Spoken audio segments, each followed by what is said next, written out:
project involving the families and the folks that have commemorative bricks here at Veterans Park.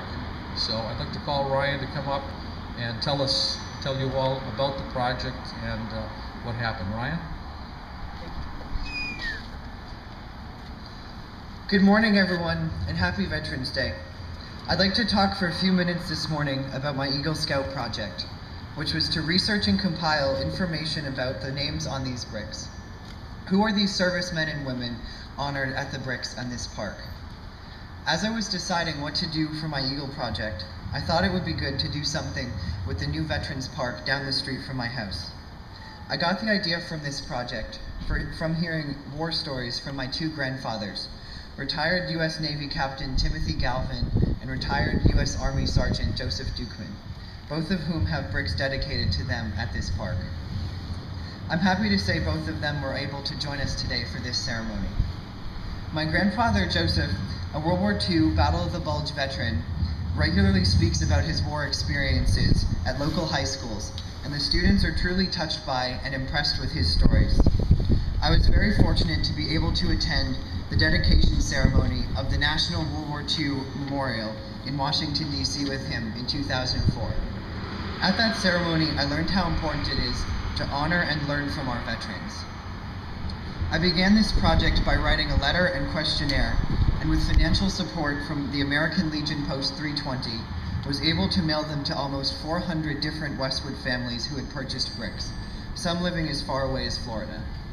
The questionnaire asked them for information about their or their family members' service and sought copies of pictures of the veteran or their artifacts.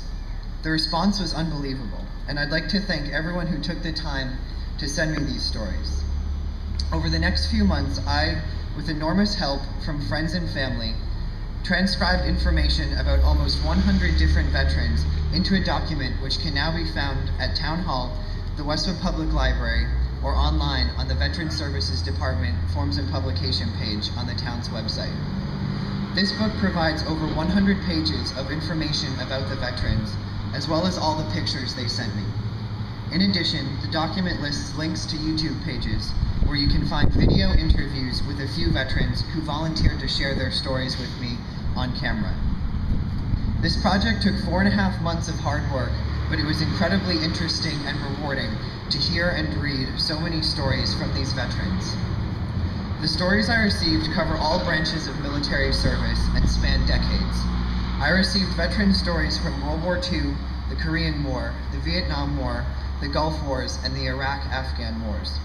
Some responses were quite elaborate and others a few simple words, but all speak volumes into military life and the lives of those who keep our country free. Some veterans didn't see direct combat, others paid the ultimate sacrifice.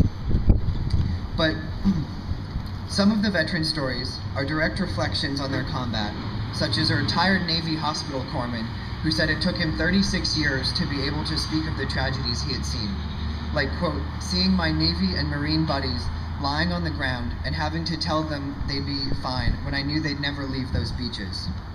Others talked about the lessons they learned, like, quote, never taking for granted the honor and privilege of living in a free and democratic society, or, quote, living each day as if it were your last, because one day it might be, or, quote, caring, love of country, and intense loyalty to the friends you make.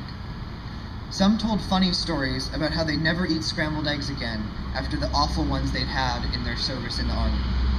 But on a serious note, the important lessons heard again and again were to appreciate what a great country we live in, to always value our freedoms, to give something back, and to appreciate every day we have with family, friends, and community.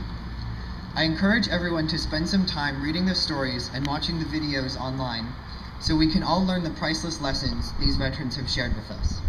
Then, as you walk on these bricks today and in the future, you'll know more about the real people whose names are on the bricks and the great sacrifices they made to defend our freedoms, serve their country, and make the world a better place. Thank you.